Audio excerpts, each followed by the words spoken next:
আসসালামু আলাইকুম। আজকে পরিচয় করিয়ে দিব ঢাকা দক্ষিণ তথা সিলেটের এক কৃতি সন্তানকে। তিনি হচ্ছেন আমাদের আতাউর রহমান। তিনি একাধারে একজন সৎ ও নিষ্ঠাবান সরকারি কর্মকর্তা, লেখক, শিক্ষক, কূটনীতিক এবং অসাধারণ বক্তা হিসেবে পরিচিত। জাতীয় বিভিন্ন পত্রিকায় তিনি নিয়মিত রম্য রচনা ও প্রবন্ধ লিখতেন। আতাউর রহমান ছিলেন বাংলা সাহিত্যে রম্যরচনায় স্মরণকালের এক বিরল ও আলোকিত প্রতিভা। বাংলা সাহিত্যে আবুল মনসুর আহমদ এবং সৈয়দ মুজতবা আলীর মাধ্যমে রম্যরচনার যে জাগরণ সৃষ্টি হয়, আতাউর রহমান তার রচনার মাধ্যমে সে জাগরণকে অনেকখানি এগিয়ে দেন। রম্য লেখা ও অসাধারণ বক্তৃতা শুনে যে কেউ তার ভক্ত হয়ে যেত। ১৯৪২ সালে সিলেটের গোলাপগঞ্জ উপজেলার ঢাকা দক্ষিণ ইউনিয়নের নগর গ্রামে জন্মগ্রহণ করেন আতাউর রহমান।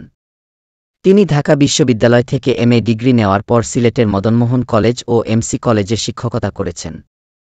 পরে তৎকালীন পাকিস্তান কেন্দ্রীয় সুপিরিয়র সার্ভিস পরীক্ষায় উত্তীর্ণ হয়ে সিএসপি অফিসার হিসেবে চাকরিতে যোগদান করেন। চাকরি জীবনে যুক্তরাজ্য ও সৌদি আরবে বাংলাদেশের বাণিজ্যিক প্রতিনিধি ও কূটনীতিক হিসেবে দায়িত্ব পালন করেন তিনি।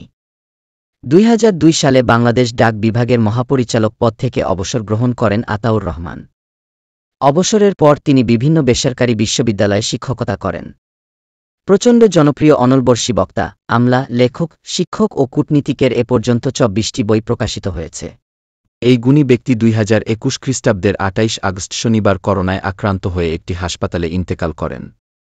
মৃত্যুকালে তিনি ২ পুত্র ও স্ত্রীসহ অসংখ্য আত্মীয় স্বজন ও গুণগ্রাহী রেখে গেছেন। সাবেক আমলা, লেখক, কূটনৈতিক শিক্ষক, অনলবর্ষী বক্তা ঢাকা দক্ষিণের কৃতি সন্তান প্রয়াত আতাউর রহমানকে চিনেন বা সরাসরি উনার বক্তৃতা শুনছেন, লেখা পড়েছেন, কমেন্ট করে জানিয়ে দিন।